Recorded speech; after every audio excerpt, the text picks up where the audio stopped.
Hey, Mike here. I just wanted to let you know that you can listen to Dark Poutine early and ad-free on Amazon Music, included with Prime. You're about to listen to a historical episode of Dark Poutine.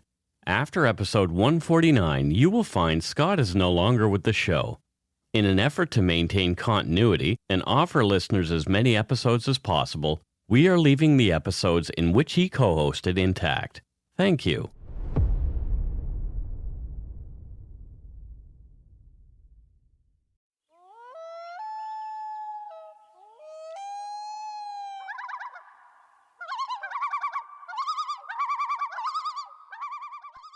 Welcome to Dark Poutine. I'm Mike Brown, creator and host. With me as usual is my good friend and co-host Scott Hemingway. Say hello, Scott. And hello, everybody. Oh, okay. I was going to say, is that all you're going to do? I was speaking bird. The views, information, and opinions expressed during the Dark Poutine podcast are solely those of the producer and do not necessarily represent those of Curious Cast, its affiliate Global News, nor their parent company, Chorus Entertainment. Dark Poutine is not for the faint of heart or squeamish. Listener discretion is strongly advised. We're not experts on the topics we present, nor are we journalists. We're two ordinary Canadians chatting about crime and the dark side of history. Let's get to it. Put on your toque, grab yourself a double-double and a Nanaimo bar. It's time to scarf down some Dark Poutine.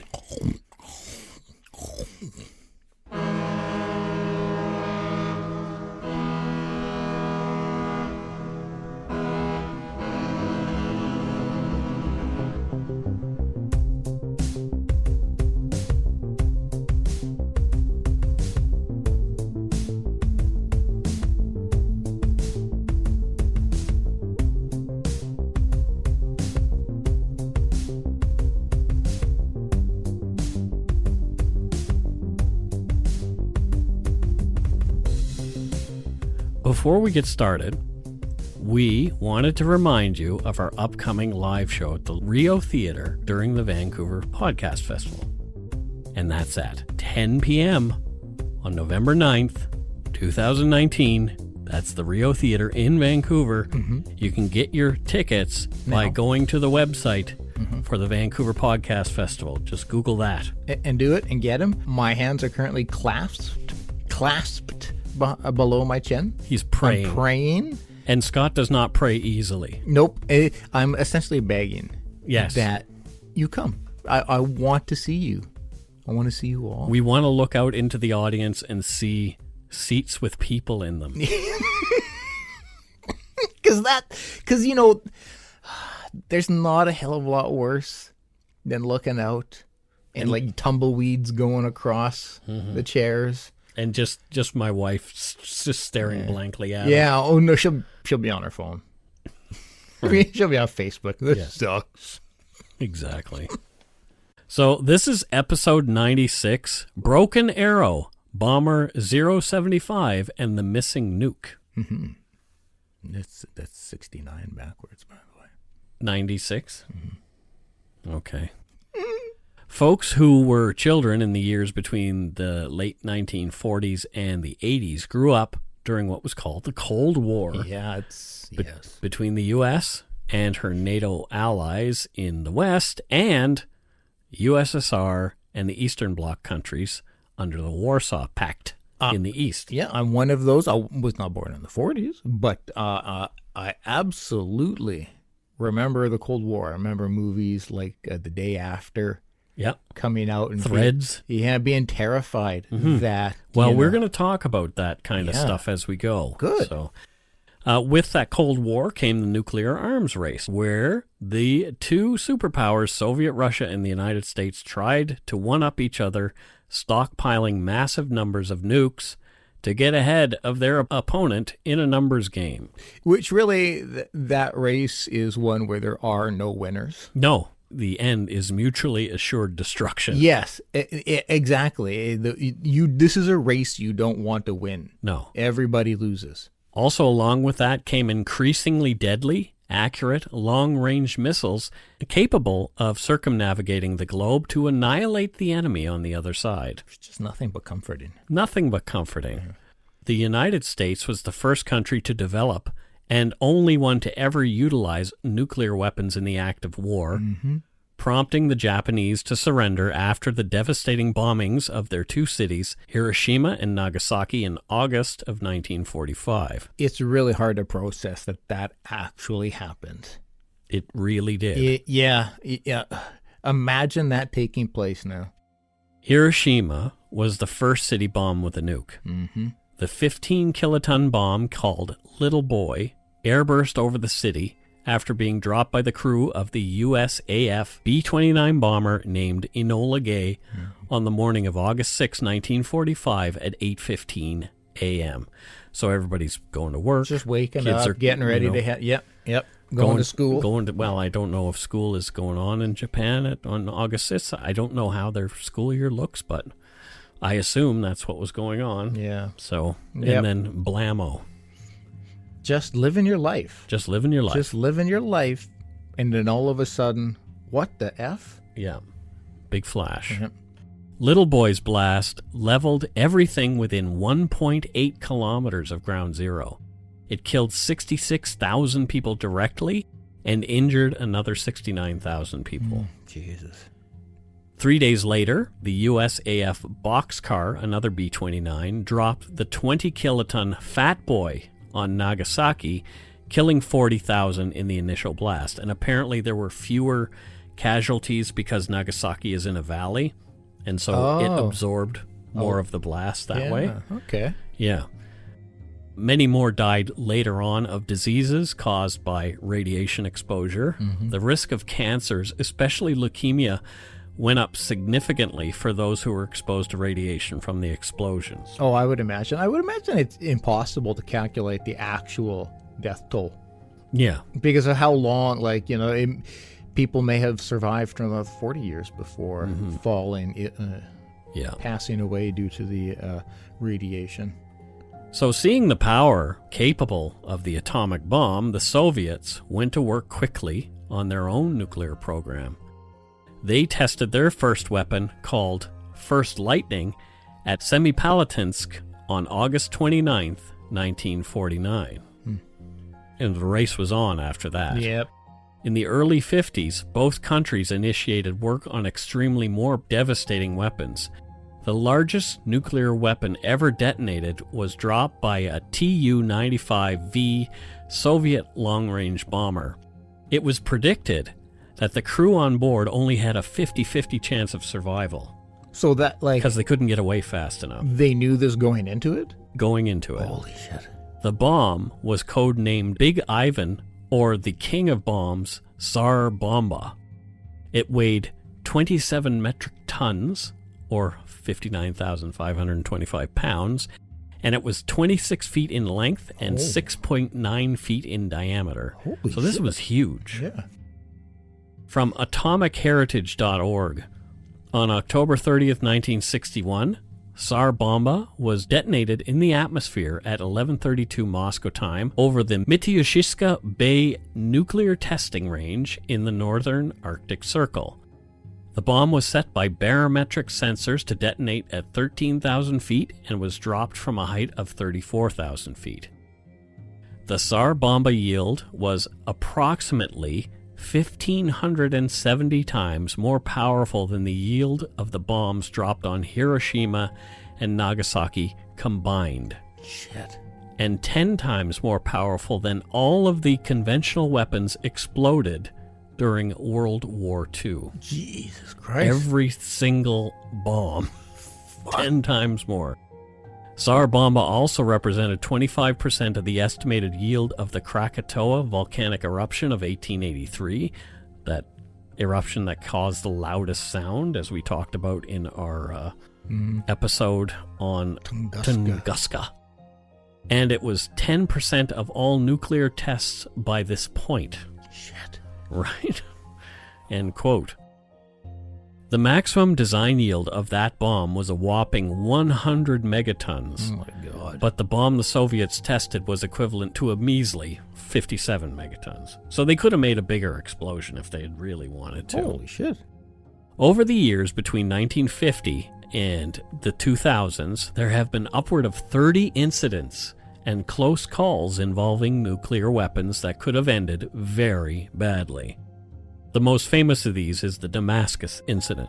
From an article on interestingengineering.com, quote, on September 19, 1980, near Damascus, Arkansas, crewmen were performing maintenance on a Titan II intercontinental ballistic missile, ICBM. A crewman accidentally dropped a wrench into the silo and it punctured the missile's fuel tank. The missile leaked fuel for over 8 hours before finally exploding, killing one and injuring 21 others. The blast destroyed the entire compound, but the nuclear warhead was recovered intact. Holy shit. Talk about a close call. My God. Oops. Oh, this poor guy. Just like, I dropped the wrench. What was it? Wasn't there a movie recently or something? I was just watching something recently about that. That's a documentary. No, I think it was a dramatization that I watched. But yeah, I can drop a lot of things at my job. Nothing's going to explode. It's just not going to be a nuclear explosion. Yeah. Jesus, talk about pressure. No kidding. The second incident that many will remember is that of the Kursk, a nuclear-powered Oscar-class Russian submarine that sank during maneuvers after being hit by a practice torpedo.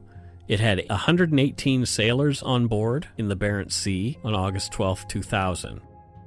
To many of the families, rescue response by the Russian government was much too slow. It's believed that many of the sailors would have survived in airtight compartments away from the explosion for days afterward, but that's disputed by Russian officials. When the Russians were asked whether or not there were nuclear weapons aboard the Kursk, they simply said, yes, there were. And followed that by saying there was nothing to worry about. Of course. Well, did it become fact that it was hit by a practice torpedo? Or is that more of the official story? Is that more of the there's nothing to worry about? Nothing to worry about. You don't know. You look this way. I don't think you look that way. It's not smart. Pay no attention to the nuclear vessel. No attention to nuclear vessel. You may be asking by now, like, how does Canada fit into this? Mike, how does Canada fit into this? Well, now that you ask, we have to go all the way back to the very first incident, which could be called a broken arrow, which, the first. According to Wiktionary, is a U.S. military euphemism for, quote, an accidental event that involves nuclear weapons or nuclear components but does not create the risk of a nuclear war. And also a stellar, was it a Nick Cage movie? Or was that Christian Slater? I think it was Christian Slater in it. Nick Cage was in it too. Maybe him and Christian Slater. Oh, I thought John Travolta was in Broken Arrow. Fuck, I don't know. Anyway. Yeah. It was a cinematic masterpiece. So the first loss of a nuclear weapon happened right here in British Columbia. This is correct. The public knew of the incident, that there was a plane crash. Yeah. But they had no idea until years after what the U.S. military was up to or what Bomber 075 had on board. Yeah. It's such a terrifying thought, and we'll get it. Yeah. We'll get into it.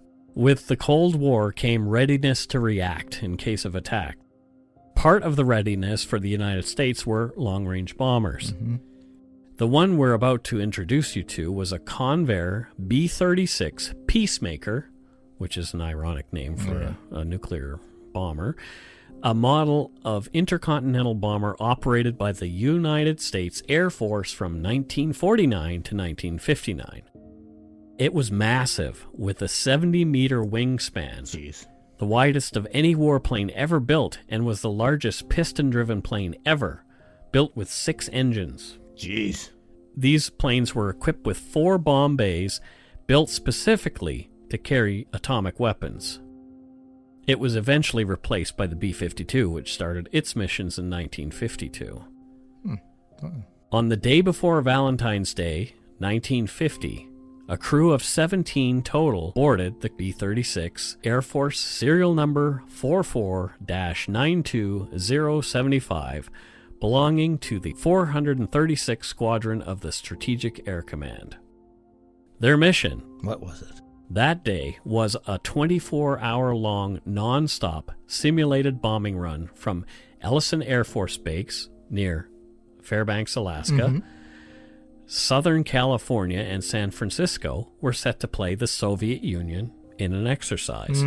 No bombs were to be dropped in these runs. Phew. And they had done these hundreds of times. According to Dirk Septer's book, Lost Nuke, so many missions had been run that, quote, San Francisco had been bombed 600 times in a month. Really? End quote. That's a lot of flights. Yeah.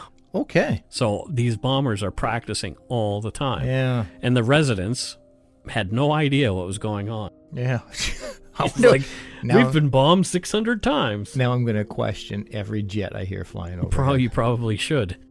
Even though this was an exercise, Bomber 075 was equipped with 250 pounds of 20mm ammunition for their guns. They also had a more ominous passenger on board, with 2 specialists to deal with it. According to the radio operator, it was the size of a Volkswagen. It was a Mark IV atomic bomb, a Fat Man, the very same kind of bomb that had been dropped on Nagasaki. Now, do we get into why they needed to have that on there? Because it just seems like you're just opening up a potential disaster. Like, does it need to actually be? I don't know. on these Maybe test runs? they have it for their test runs just in case they're called into service.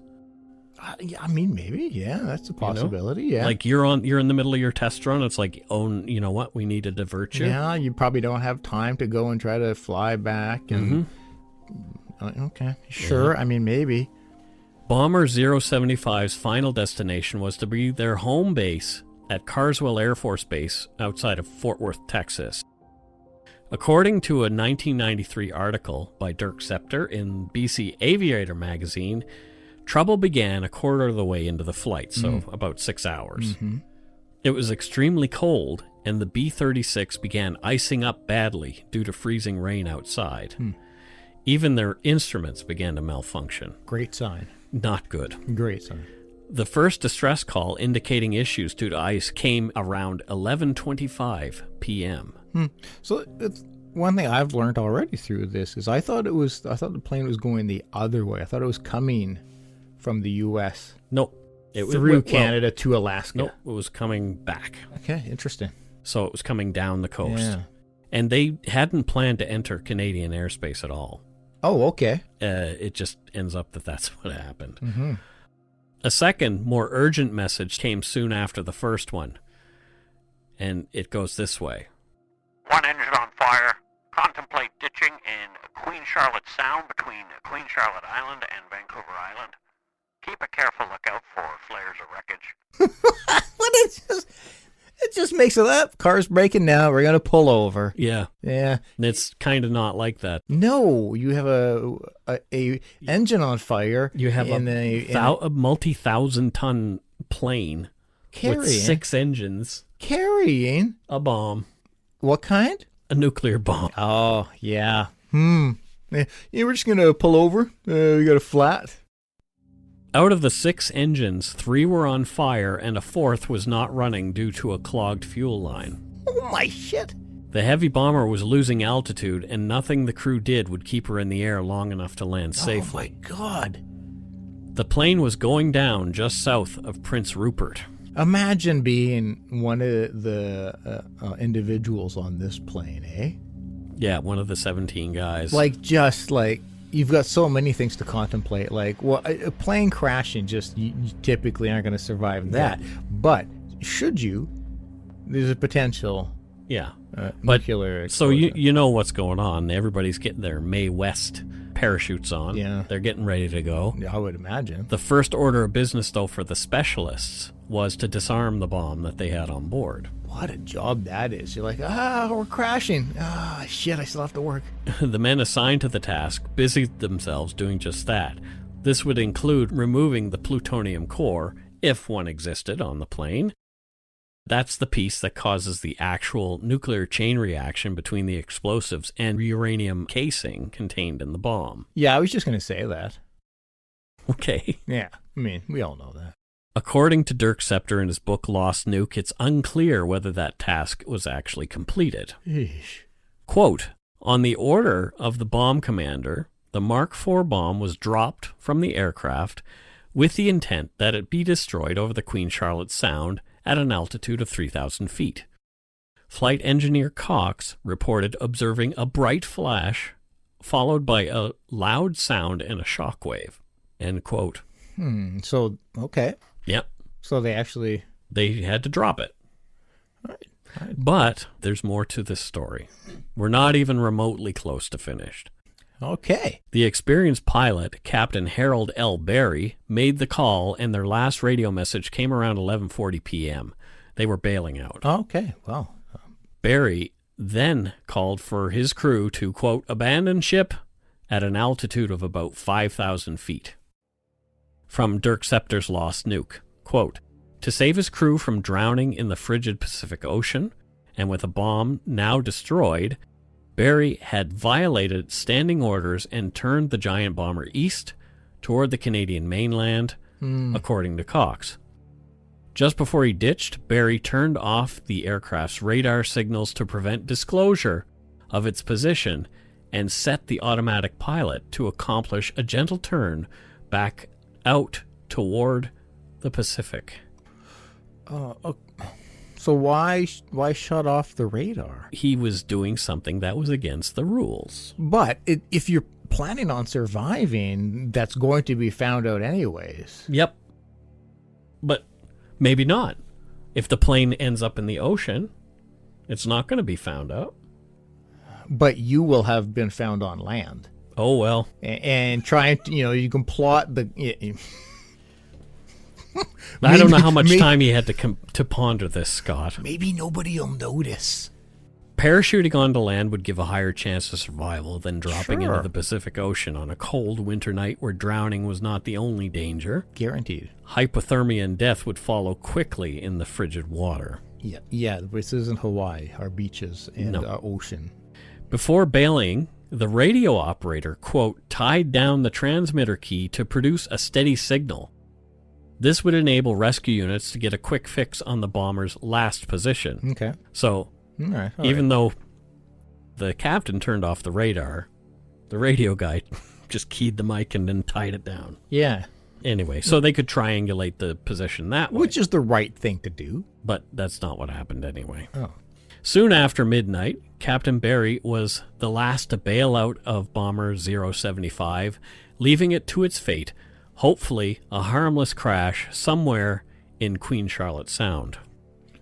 Well, I mean... Not only was the concern for the crewmen, but for the nuke and nuclear material that had been aboard Bomber 075, which the Canadian authorities were shocked to learn about from their U.S. counterparts. I'd say. A massive search for men and nuke had to be undertaken right away. U.S. Air Force, Navy, Coast Guard, and the Royal Canadian Air Force, Canadian Coast Guard, civil vessels, and ground searchers, including many members of the local indigenous population, all went to work looking for the downed bomber and her crew in what was called Operation Brix, and Brix is spelled B-R-I-X. They scoured the area by air, sea, and ground, using as many available resources as possible. And if you know that area, it is very remote. Very remote and very large. A day and a half later, the first two survivors were found shivering around a small fire on Princess Royal Island near the shore. Further down the island, another 7 men were found grouped around another small fire. All were wet, cold, and hungry, but relatively okay, considering their ordeal. Yeah. An 8th, Staff Sergeant Vitaly Tripody, was inland 3 miles and unable to walk. A search party set out to find him. Tripody had a badly injured foot from a rough parachute landing that had him caught in a tree and hung upside down. Oh, shit.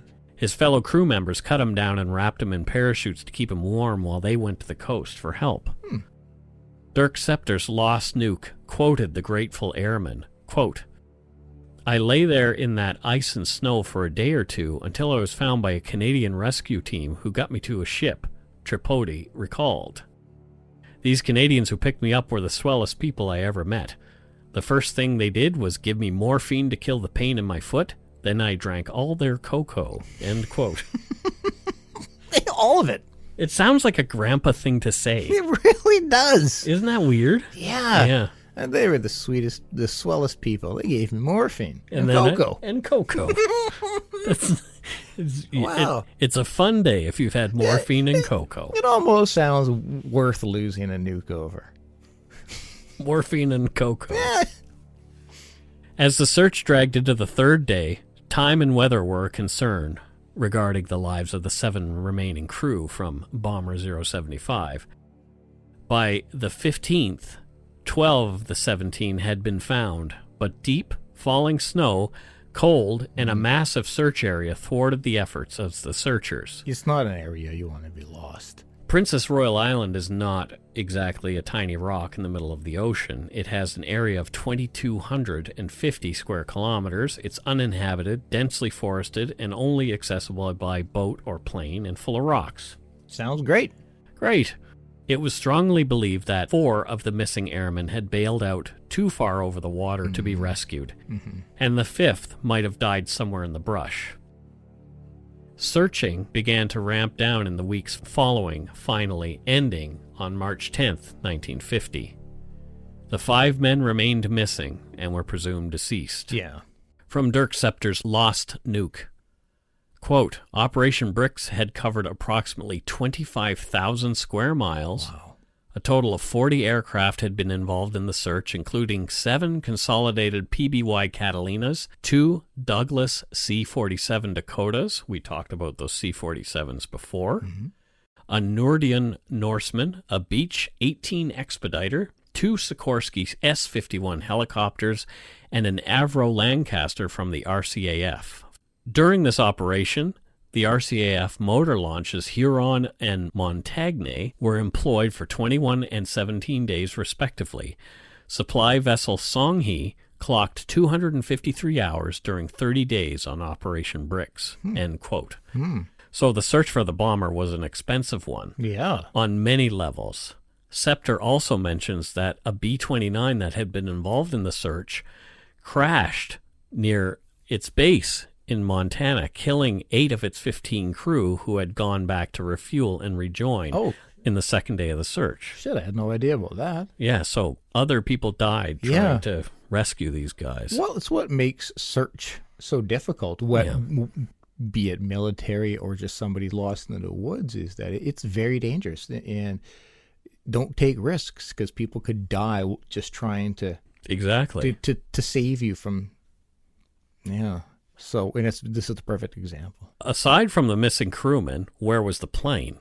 And what had become of the remains of the bomb? Well, it's a great question. And we'll take a break right here and come back with the conclusion of that. That's good to hear.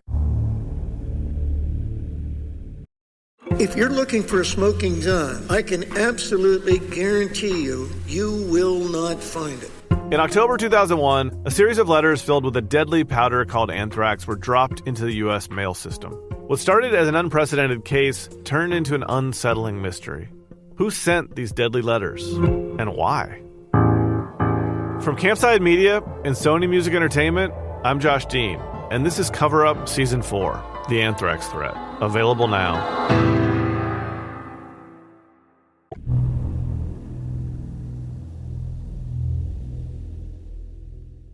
And we're back.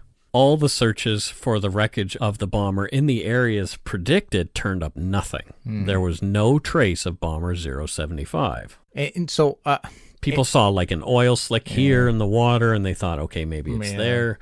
There was just no sign of the bomber. It was gone. So I might not have caught it, but was the pilot one of the surviving people? Yep. Okay. So I'm hoping he would be like, well, here's where I told it to go. Yeah, which is why they were looking in that place. Yeah, because his thinking is water. Yep, that's where he set it to go. The wreckage of Bomber 075 was discovered accidentally more than 3 years later during the search for another missing aircraft. Oh, on the 17th of August 1953, a de Havilland DH-104 Dove 2A, flown by a Texas oilman named Ellis, left Ketchikan, Alaska, for Bellingham, Washington, the same airport Carol and I flew from to and from Vegas. Yes, it's where I've also caught the Vegas flight. The plane, with Ellis, his wife, 2 daughters, and a 17-year-old young man, did not arrive in Bellingham, so everybody goes to work looking for it. The first search for that plane up and down the coast from Alaska, across BC and into Washington did not turn up any sign of that plane. But there was wreckage discovered 350 kilometers north of the Princess Royal Island and almost 200 kilometers inland on Mount Colleget, a remote spot around 100 kilometers northwest of Hazelton, BC, at about 6,000 feet above sea level, was what was left of Bomber 075. So it had flown for another 350 kilometers. Yes. All by itself. All by itself. And they had bailed at 5,000 feet, and somehow it ended up at 6,000 feet above sea level. Right? So amazing. And I'm trying to picture like the people who found it. Like, I'm wondering if they immediately knew, like, oh, this must be said broken arrow. They had to determine by the size of the wreckage that it was in fact that. And then once you realize that, you're like, well, I'm not checking it out. Well, yeah. Well, there were a lot of pieces and those kind of things but anyway, Oilman Ellis's plane was eventually found 35 miles east of Ketchikan, Alaska, just so you know. All aboard had perished in that crash. I was wondering. That's terrible. It took 4 attempts to reach Bomber 075 on foot. They could see it from the air. They could reach it from the air, but there was no way for them to get a team to it because the terrain was so treacherous. Yeah, and, their GPS wasn't a thing. No, it wasn't. They knew where it was, though. Yeah. They could read a map and do coordinates on a map. Fine. But no, the terrain must be ridiculous there. Mm-hmm. They wanted to recover anything sensitive. Yeah. Obviously explosives, if there were any. And the personal effects of the crew. It was also important to resolve what exactly had taken place on the flight, what brought the plane down. As well, to prevent the remains from falling into the wrong hands, they were supposed to blow the plane up when they found it. Oh, seriously? Yeah. So in August of 1954, according to Dirk Scepter's Lost Nuke, former HMCS Cayuga radio operator Percy Lotzer, now working for a water bomber company, remembers the events that took place in Smithers, which was the staging point for searchers before moving on to Hazelton and eventually the wreck of Bomber 075. Good old Smithers. Smithers was invaded by a large contingent of U.S. Air Force aircraft and helicopters, he recalled. A shroud of secrecy was wrapped around this event. Just imagine the confusion and curiosity and speculation amongst the Smithers citizens. Yep, and there was a lot of that. No kidding. For 9 days, the team undertook their recovery and the operation to destroy the remains of the plane. There was not much left of it to begin with, but they were looking for something extremely important, too. From Lost Nuke, quote, USAF servicemen had told Smithers resident Marcella Love that they were looking for, quote, an object about the size of an 8-inch ball contained in a lead box. It was of the utmost importance to recover it, and if the thing exploded, it would take the whole Kispiox Valley with it. According to local resident Harry Kisbrink, he also noted that Marcella's sister-in-law Ruth Love independently confirmed the description of what the Americans sought. Like, I hate laughing because I'm not trying to be like, oh, this is hilarious. Well, I'm just trying to imagine hearing that. It's like there's a ball 8 inches around, and just be careful because it could blow up this whole area. Although she later changed her story, and nobody knows why, Marcella was said to mention the 8-inch lead ball was a rumor around the area that she'd heard. Mm-hmm. This 8-inch ball most likely referred to the missing plutonium core, or pit, that U.S. authorities claimed was not on board Bomber 075. Folks in Smithers in the early 1950s would not have been educated on the construction of nuclear weapons. Yeah. So this would have been a fantastical thing to have been made up Well, I'm sure, yeah. So someone in the know, probably one of the U.S. soldiers, had been running their mouth. Yeah, I can't, like, and this is where, like, I struggle with conspiracies. Because just something like this, you know, in a small town, yeah, somebody's going to run their mouth. Yeah. People can't keep secrets. They're terrible. Hey, lady, you want to hear a story? Guess what? We're looking for an 8-inch lead ball that may contain plutonium and could blow the crap out of this place. Have you seen it? Can I have another beer? Holy crap. Can you imagine? And I'm sure that they probably wouldn't even know what the fuck plutonium is. No. In Smith. And so essentially they're thinking like an alien crashed. Pretty much. An alien crashed and their weapon will blow us all up. If the Corps had actually been aboard, this meant that the Mark IV bomb may have been fully operational at some point, and thanks to the weapons experts on the mission, it had actually been disarmed prior to being dropped, because the resulting explosion with the core in place would have been a much more devastating and obviously an atomic blast. Mm-hmm. The public has yet to be made aware whether the plutonium core was on the plane or not, nor has any information been made public about whether it was ever recovered or not.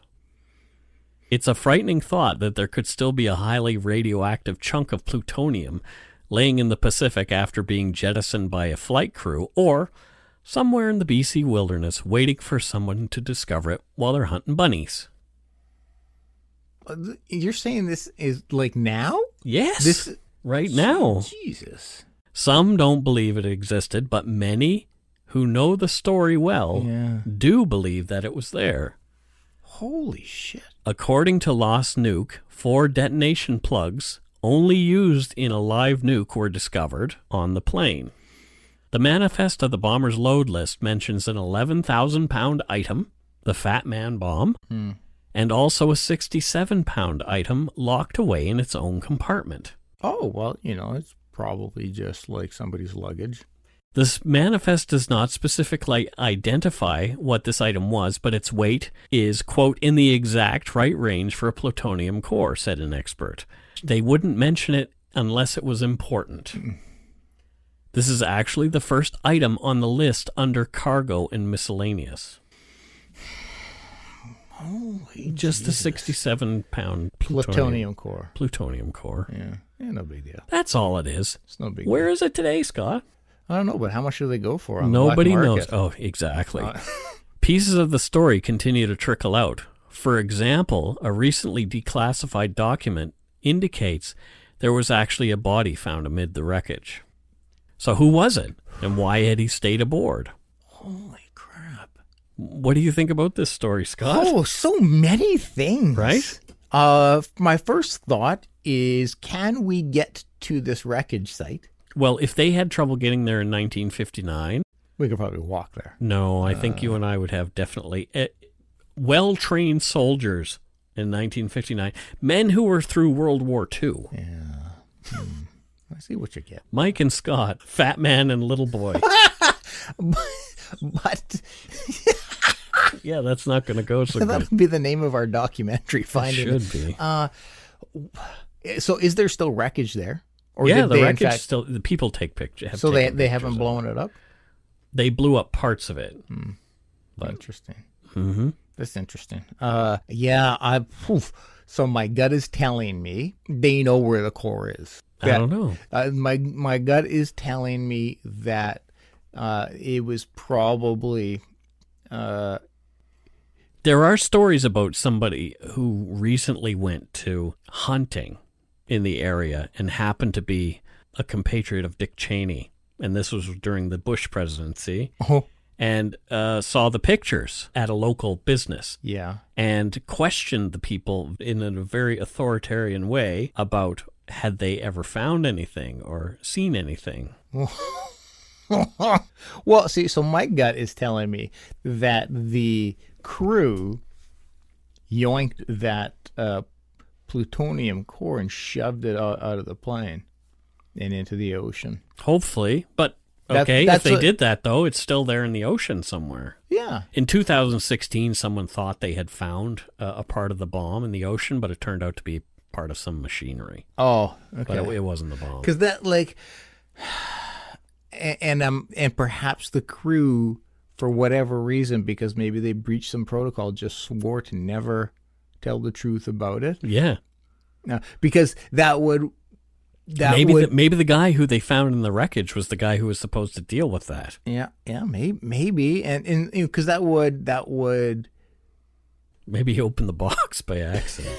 Oh shit! And that would explain why the military was searching for it, right? But can't find it.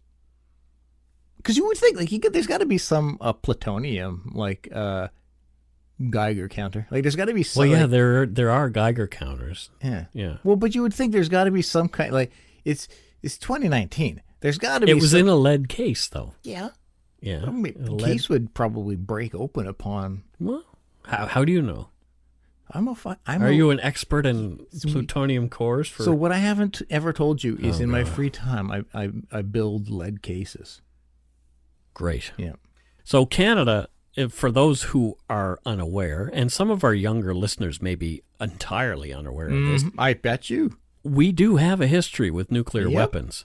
Yep. It's quite an extensive one, to tell you the truth. Yeah, Canada was not always nuclear weapon free. And I think that may be a shock to a lot of our younger listeners. After the Cuban Missile Crisis in 1962, the U.S. set plans in motion to fortify its defenses. On New Year's Eve, 1963, CFB North Bay, Ontario, received what is believed to be Canada's first shipment of U.S.-made nuclear warheads for use on Beaumark missiles stationed nearby. Protesters who knew of the delivery and photographers were present covering the event. So, yes, it happened. Yeah, and a quick thing on the Cuban Missile Crisis. That must have been a terrifying period to live through, Mike. Totally. Yeah. You must have been scared. I wasn't there. Oh.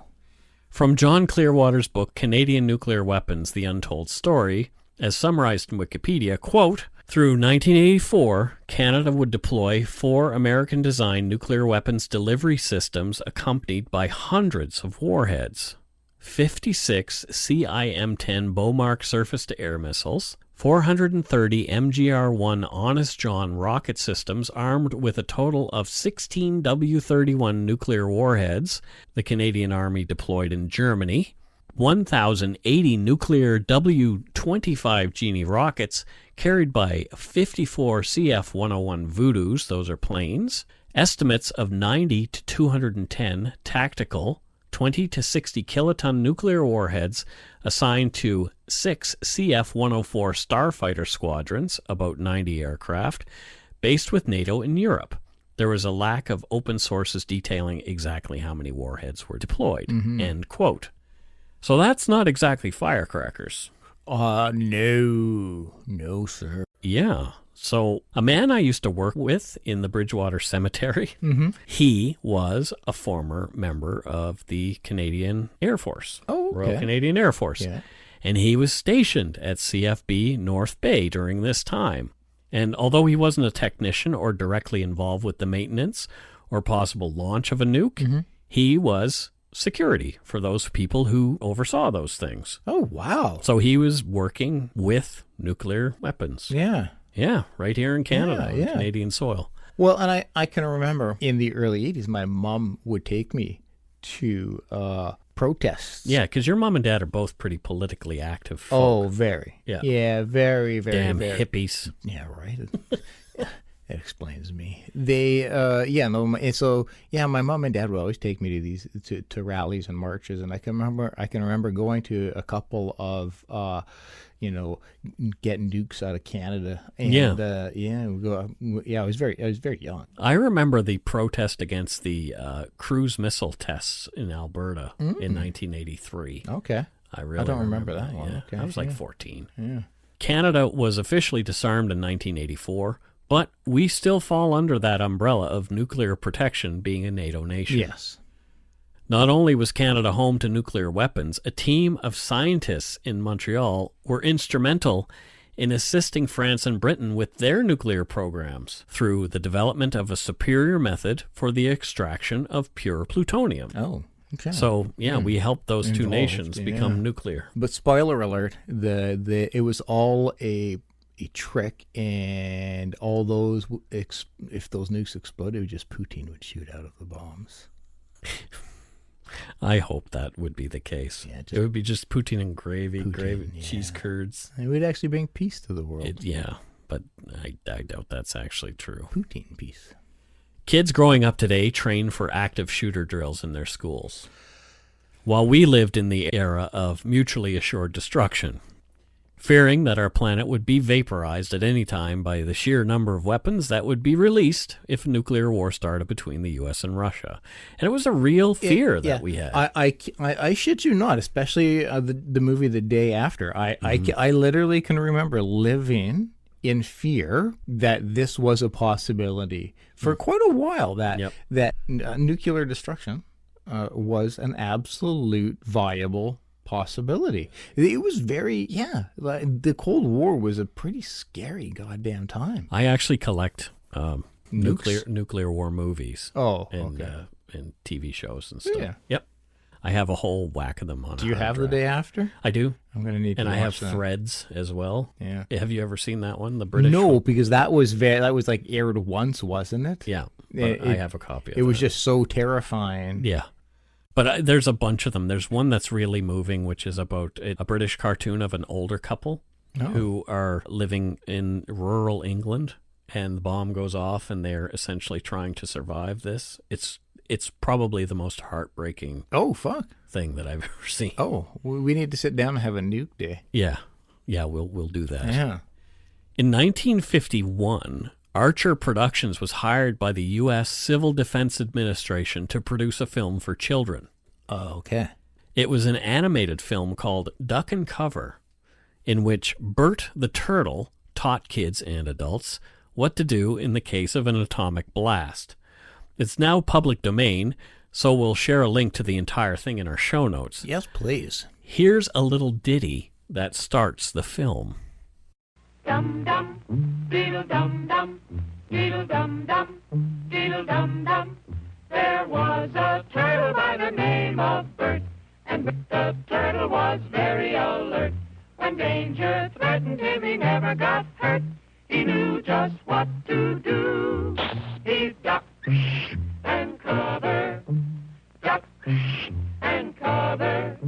He did what we all must learn to do. You and you and you and you, duck and cover. It's terrifying. Nuclear. Yeah, fuck every time. Nuclear. Yes. Yeah, I just damn you, Bush. You used to always say nuclear, and I just okay. Anyways, that just sounds fun. Nuclear destruction sounds fun. Well, I don't think it really is, and that's so creepy. And cover. It's really creepy. Yeah, incredibly. So the film goes on to describe an atomic bomb blast. Let's hear how that goes. Kaboom. We all know the atomic bomb is very dangerous.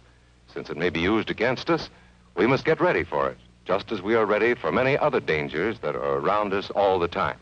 Now, we must be ready for a new danger, the atomic bomb. First, you have to know what happens when an atomic bomb explodes. You will know when it comes. We hope it never comes, but we must get ready. It looks something like this. There is a bright flash, brighter than the sun, brighter than anything you've ever seen. If you were not ready and did not know what to do, it could hurt you in different ways. It could knock you down hard or throw you against a tree or a wall. It is such a big explosion, it can smash in buildings and knock signboards over and break windows all over town. But if you duck and cover like Bert, you will be much safer. So let's scare the shit out of the kids. That's number one. He totally neglected to mention you will probably be vaporized. Well, if you're ducking and covering. Ducking and cover means nothing if you're that close. No, it does. He's talking about somebody within the... No, it's totally... You could be like a block away from the epicenter. If you duck and cover, she goes right over you. Well, okay. Yeah. If that song has taught me anything. Well... Duck and cover. Oh, God. Oh, my... What a... Next, they describe what radiation burn might feel like. and what you should do to prevent it. Oh, that's Guess what? It's informative. duck and cover. But here you go. Let's listen to this. You know how bad sunburn can feel.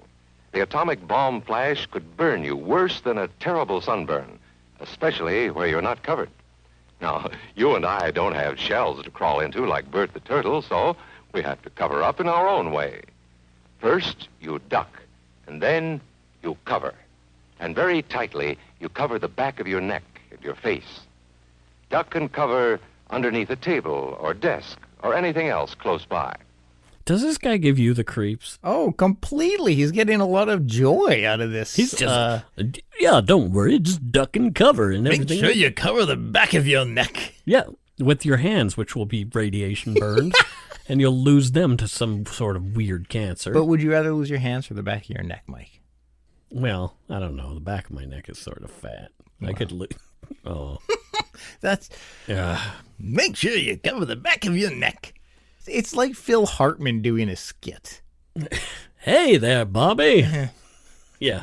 It really is. Yeah. And this is like dead serious. Oh, absolutely. Dead serious. Yeah.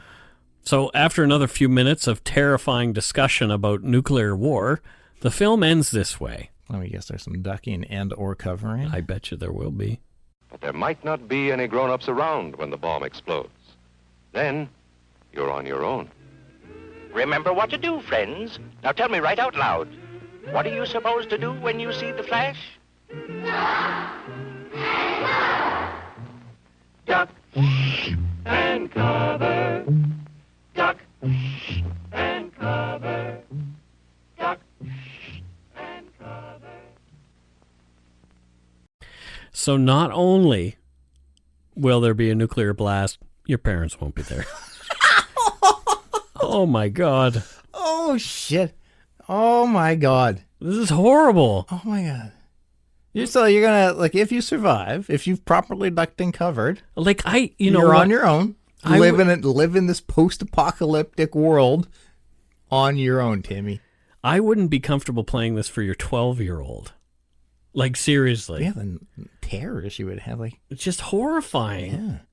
Like, no wonder kids are so messed up now, like, with all the talk about, like, the environment and everything's going to come to an end soon, and, like, oh my gosh, what a thing to put on kids. Anyway. But... It's true. As long as you duck and cover. As long as you duck and cover. You can't fine. Duck and cover from the climate. No, I do. I apply it to every aspect of my life. The moment I detect fear, or I get fear, I duck and cover. Duck and cover. Yeah, if I think my boss is upset at me, I duck and cover. Right. Yeah. Yeah, if somebody yelling on the SkyTrain, on public transit, duck and cover. I duck and cover. There you go. Yeah. So far. It's a thing. I've made it. Yeah, you made it this far. You're 46 years old. Yep, and doing well. Ducking and covering. Yeah, I suggest you all start ducking and covering. Duck and cover. Anytime you feel at all threatened. Although Canada no longer has nuclear weapons on our soil, there are 8 countries in the world: USA, Russia, UK, France, China, India, Pakistan, and North Korea with the declared nuclear weapons. Yeah. It's suspected that Israel has the bomb too, since as early as 1960, but they haven't officially declared this. And South Africa had some, but has since dismantled them, and it's believed that other nations, like Iran, are working toward their own bombs. For the most part, just like super stable countries. Yeah. Yeah. Yeah. Yeah, nothing, like, well, the U.S., that's, I feel completely comfortable. Well, with them having. The threat isn't over yet. As of 2018, thanks to the failure of world leaders to deal with looming threats of nuclear war and climate change, the doomsday clock sits at 2 minutes to midnight. Great. Putting us the closest to mass destruction since 1953 and the USA's Operation Ivy thermonuclear tests. I mean, I don't see any problems arising from the dick wagon between Russia or between North Korea and the U.S. Like, yeah, no, I couldn't feel more comfortable with the state of nukes these days. Is there anyone insane enough to ever push that button? No, not this day and age. We've got. I trust these leaders, Mike. All of them. All of them. Most stable folks ever. Yeah. Stable geniuses even. Yeah. Yeah. We'll repost a link to Nuke map, the one that we had in the Tunguska event. That was great. Yeah, so you can see what the effect of a nuke of any size would be on your hometown. It's comforting. Yeah, you can play around with different yields of nuclear weapon. It's really comforting to know the many different directions you can die. Yeah, totally. All the different things that can happen. Oh, if it lands over there, dead. If it lands over there, dead. If it lands over there, dead. Yeah. Yeah. Just sleep well, kiddies. Yeah. Those thoughts rock me to sleep every night. Yeah, so that's it for this week's story. Yeah. That's a dilly of a pickle we just went through there. A dilly of a pickle. Yeah. That's right. Yeah. We didn't get any voicemails this week, although I had a few weird messages. One was about seagulls, which... What? Anyway. What? And another one was saying that we were probably going to be responsible for multiple deaths. Yeah, I think you mentioned that on the live show. Is that the one? I don't want to get into it. That's quackery. Yeah, it was very bizarre. Wow. So if you want to leave us a voicemail... Speaking of quackery... you can do so at 604-595-2448. And yeah, we'll play your quackery, unless you're really rude. If you're rude, we won't do it. Well, I don't know. Maybe it depends on maybe that'll be more fun. Yeah, if it's like Mr. McGillicuddy. Yeah.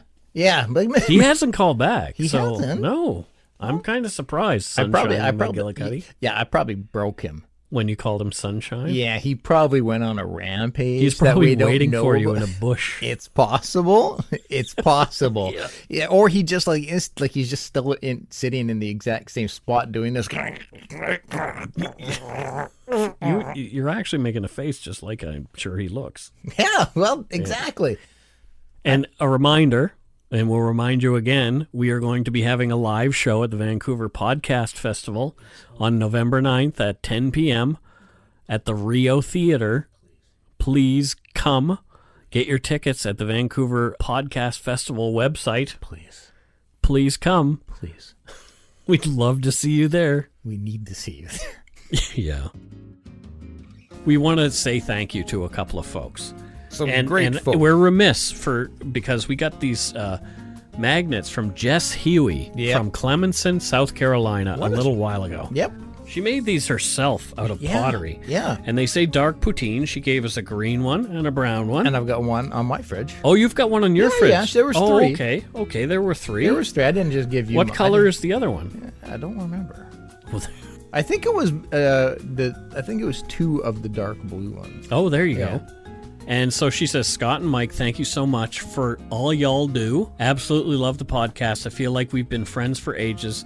Just wanted to send you a couple magnets. I made more goodies coming soon. Yeah. Jess Huey from Clemenson, South Carolina.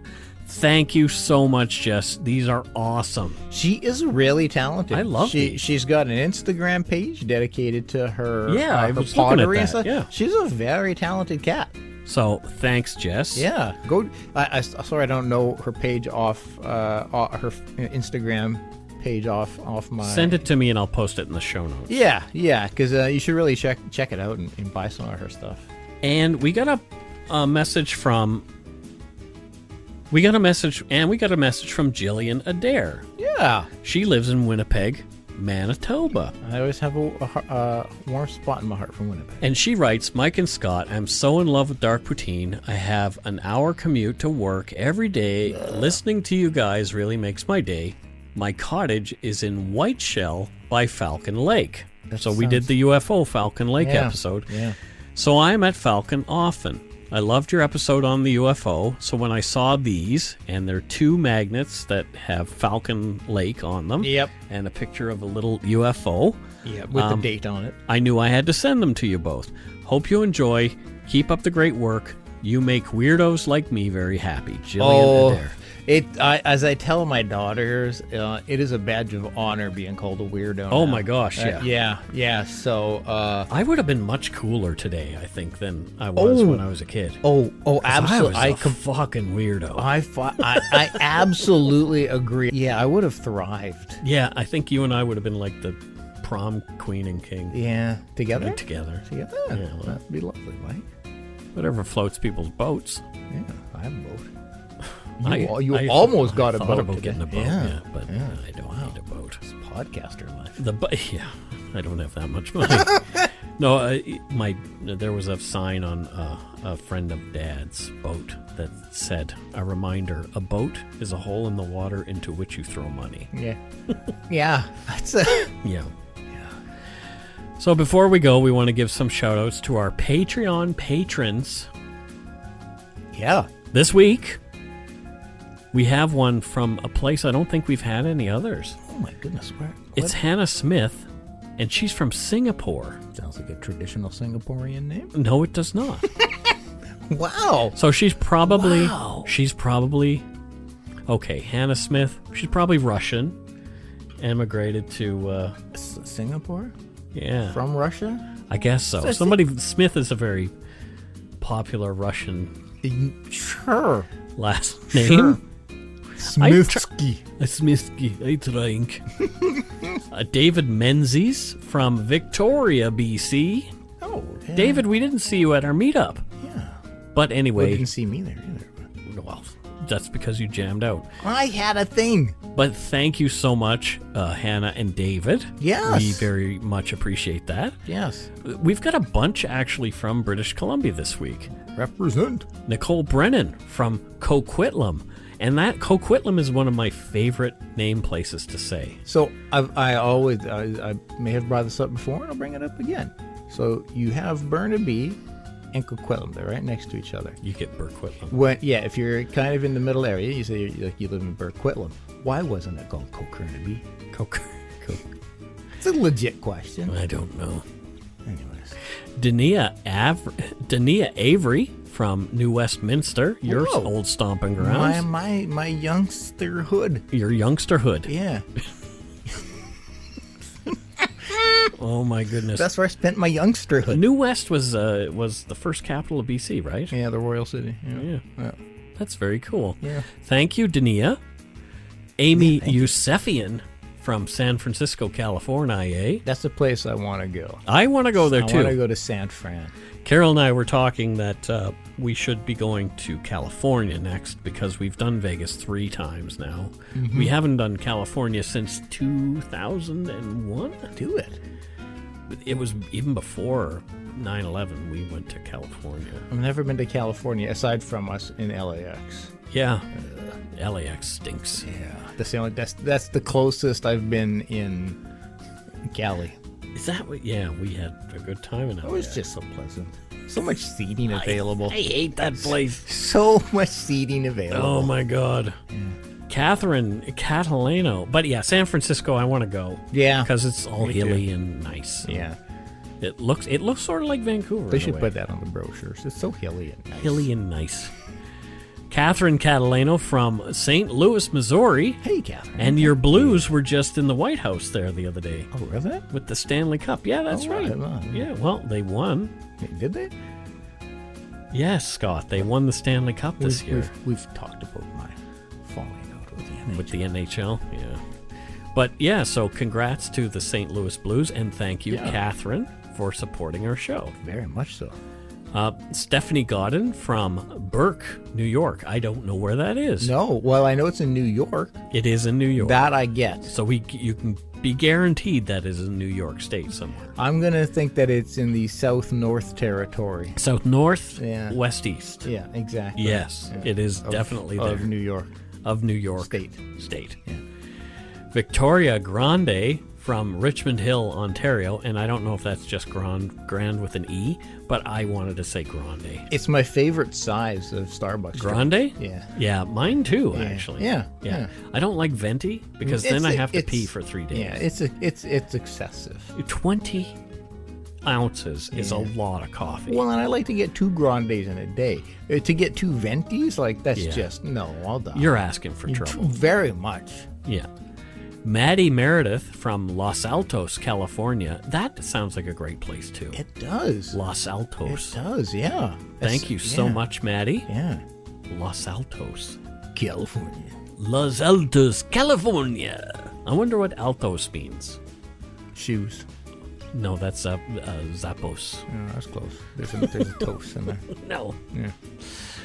I think. Zapateria is a shoe store. So, yeah, anyway. Yeah. Look at me. That's the only Spanish I know. We're reverse engineering the name. Los Altos. Yeah. Yeah, it's like San Diego. Yeah. It does not mean Wales. No. Hoo-hoo. Like Ron Burgundy said. Oh. Yeah. Kelly Graves. Yep. From Sudan.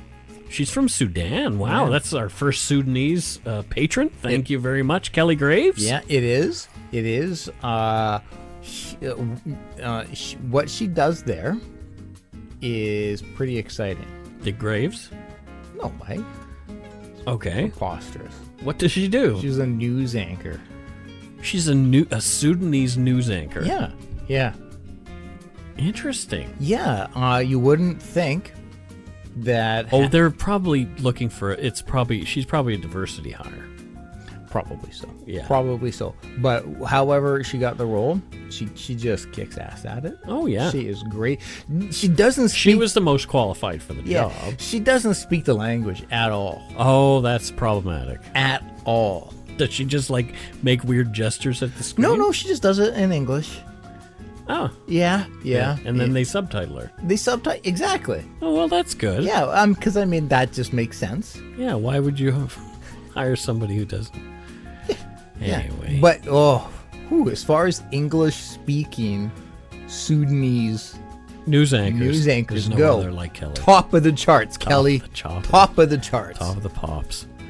John Greenwood from Wesley, New South Wales in Australia. I don't know why, but I was really hoping you would say John Greenwood from Brownwood. From Brown? No. So, yeah. He's from Aussie. He's an Aussie. Yeah.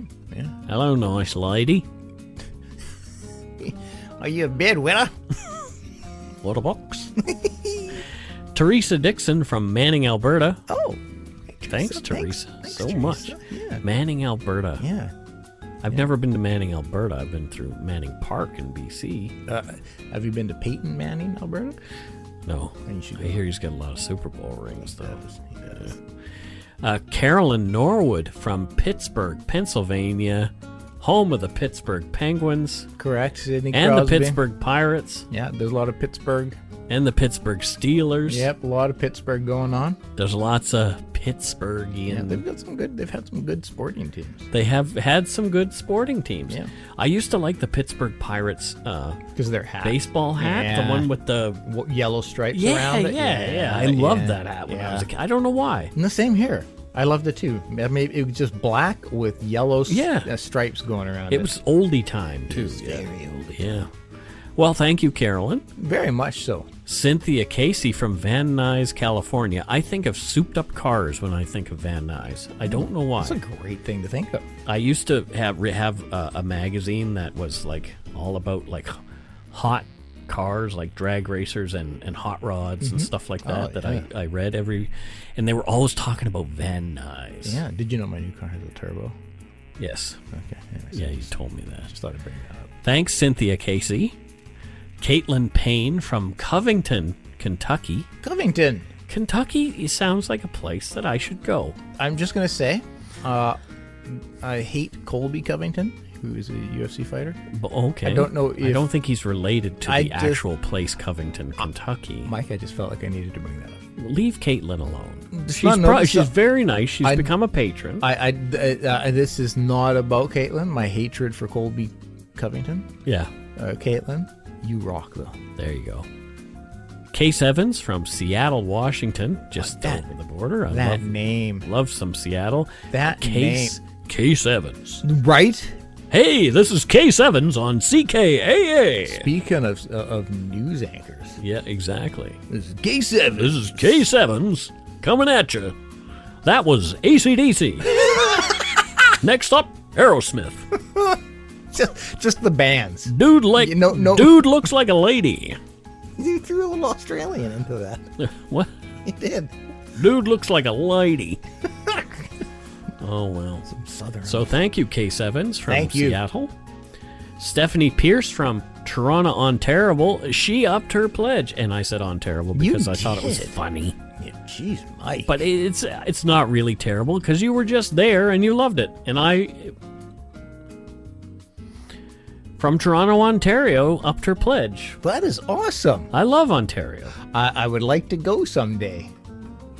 I've been there, and I used to poo-poo it, and I love it now. Yeah, I've grown up with a lot of despise of it just because it was, you think you're better than Vancouver. It's not true. You think you're better than Vancouver. They don't. But I'm sure it's actually They're just nice a great people. place. I'm sure it is. Catherine Lico from Norwich, Ontario. Another Ontarian. Norwichian. Yes, exactly. And Stacey Rogers from Toronto, Ontario. Any relation to Buck? Buck Rogers? Yeah. I doubt it. Yeah. Well. So Catherine, Stephanie, and Stacey, all those Ontarians. In a row. In a row, thank you so much. Wow. Muchos gracias. Or as they say in Ontario, thank you. It's what they do. Well, yes. Alexander James. He's from Farringdon, England, and he upped his pledge too. Oh, sweet sassy molassy. So thank you, Alexander. Yeah, much appreciated. Yeah. And Sarah, last on our Patreon list is Sarah Major. Oh, okay. Yes, Sarah. Mm-hmm. Yeah. Yep. Where's Sarah from? Oh, Sarah. You don't know where she's from? No. Oh, Nepal. Oh, she's Nepalese. That's interesting. Okay, what does she do in Nepal? Is she a Sherpa? No, she's okay. She doesn't. I don't want to ruin her gig. Okay, but she's a hustler. She's a pool hustler. Oh, she hustles pool. Yeah, I hope I'm not Good for her. You know, pool hustling is a tough gig. It is, and she's extremely successful at it. She watched The Color of Money. Oh, the Paul Newman, Tom Cruise, and was just like, this is my calling. This is my calling, and boy, is she ever hitting home runs. I know it's a different sport, but you know what I'm saying. She's a hustler. She's a pool hustler, a pool shark. She's a shack. Yep. Yeah, and she actually only has to. She's so successful at it. She only has to play one game a year. There you go. Yep, it makes big bucks. That's just fantastic. From that one game. Nice. So yeah, it's a good gig she's got going on in Nepal. There you go. Yeah, so that's where people don't know, but Nepal is like the hub of pool. We did get some donut money. We did? Yep. From Regina Fogarty. And I don't know where Regina's from. Oh, wow. She's from Tipperary in Ireland. Whoa. It's a long way to Tipperary. I always say it takes a long one to tickle Mary, but anyway, that's because I'm dirty. So Regina says, or it might be Regina. Could be. I'm not going to weigh in. She says, sending this small token with my best wishes. If you're sick of donuts, feel free to spend it on some of those heavenly maple cream biscuits you have over there. Yeah, I like those too. Yeah, wow. I truly appreciate how you cover some very grim subject matter with compassion, sensitivity, and openness. All the best. Regina from Tipperary, Ireland. Yeah, there you go. Thank you so much, Regina. Much appreciated. That is super kind. Monet Terrio sending us some more donut money. Again. Wow. She just keeps it up. That's ridiculously kind. Thanks so much, Monet. Yeah. Monet must be rolling in the Monet. Oh, it's going to stop now, isn't it? Oh, God. That was dumb. That hurt me. That was really dumb. Yeah. I am so sorry. I'm just mad that I didn't say it first. You're mad that you didn't say it first? That's really what it comes down to. Oh, well. Yeah, it happens. Yeah. So this one is a weird one.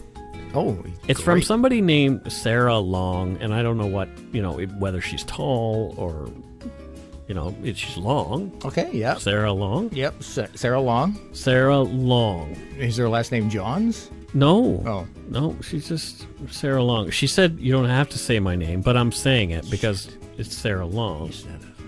I'm saying Sarah Long. Shit. I did. I said it again. Multiple times. She said, what she wants to do is say, hey, Jessica Hodges from Keokuk. And that's in Iowa. And classic Jessica. Yes, her. You. Go shit in your hat. Yeah. Take a big steaming shit in your hat. The steamiest of steamers. And then pull it down over your ears. Yep. And what does Jessica Hodges do for a living? Oh, you're not aware? No. You don't know what she does for a living? I haven't a clue. Oh. Well, okay, it's not all that glamorous. It's not. Oh. Yeah. Is she a garbage lady? No, you're close. Oh, no. There's a toilet cleaner. She cleans toilets? Yeah. But, I mean, it's steady work, Mike. There's lots to be cleaned. Yeah. And so does she have like a little van? She does. That she drives around? She does, yeah. Well, a large van, because she has spare commodes, just in case. Whoa, so she installs? If need be. That's how dedicated she is to her craft. You know what? It sounds like shitty work to me. Again. Yeah. Oh, we're sorry, Jessica Hodges. But I mean, like I said, it's But, people will always shit.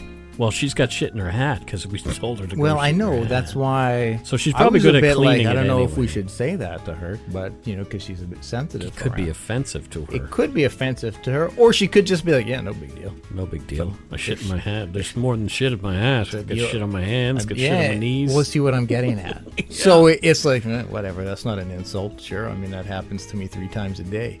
But steady trade. Steady. She owns her own home. Like life is good. But yeah, it's not glamorous, but still good on ya, shit cleaner. There you go. Yeah. And here's one. I don't know if she wants us to read this, but I'm gonna anyway. Oh, because she's awesome. This is from Jessica Heron, and she says, "Hi, Mike and Scott. I used to be a Patreon patron, but then my husband got laid off, and we struggled to stay afloat for a bit.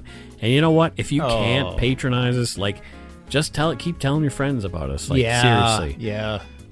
Anyways, because I'm so sorry about my Patreon lapse, I wanted to send you a PM amount worth of donut money. Oh. I truly appreciate your podcast and the Umberyard. I'm a long-time listener, so I naturally re-downloaded my favorite episodes for recent trips to Toronto to meet with the Canadian PM. Wait. Eek. Oh. So she met Trudeau. I think I was following some of this story of hers on the Instagram. Oh, cool. Yeah. Oh, wow. So there you go. And she says, thanks for all you do. Go get some donuts or poutine or something. Jessica Aaron, Cold Lake, Alberta. Wow. You know what, Jessica? Thank you so much. Incredibly. Yeah. And from what, if I'm thinking of the right person, what a fascinating, I think she went there for the CBC, she was like a citizen who went to go and be interviewed and met the PM and then watched the debates for wow. if I'm thinking, I'm pretty confident it's the same person. Cool. And that was just really awesome. It was really neat to kind of follow that. And well, thank you so much. Neato. Yeah. Thanks so much to our patrons, past and present, for your pledges. We really appreciate your support of the show. Really, really, really. Really. I don't want to use the word really, but you just did. We really do. Really. If you want to help support us, you can do so at patreon.com/darkpoutine, or for a one-time support, you can email us, or you can PayPal us some donut money at darkpoutinepodcast@gmail.com. If you don't already, it would mean a lot to us if you subscribe to the show. You can easily find us on Google Play, Stitcher, TuneIn, Spotify, or wherever you get your on-demand audio. Check out our website, darkpoutine.com, for show notes and other cool stuff. Please give us a follow on Facebook, Twitter, and Instagram. Just search for Dark Poutine. Most importantly, tell your friends about us. Word of mouth is a powerful thing. Until next week, don't forget to be a good egg and not a bad apple. Bye-bye, everybody. Bye-bye, and don't nuke anyone in the meantime. Please. And if you find the plutonium, just give it back. Just give it back. Just give it back.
I said to my parents, don't trust her. They wouldn't listen. Every family has a secret. Joy Delaney, mother of 4, is gone missing. From the author of Big Little Lies comes a chilling new mystery to W. You are an emotional chaos sinkhole, Amy, and I'm sick of it! Starring Annette Bening. Nobody can break your heart like your own children. And Sam Neill. She will come back. Here we go. Strap in.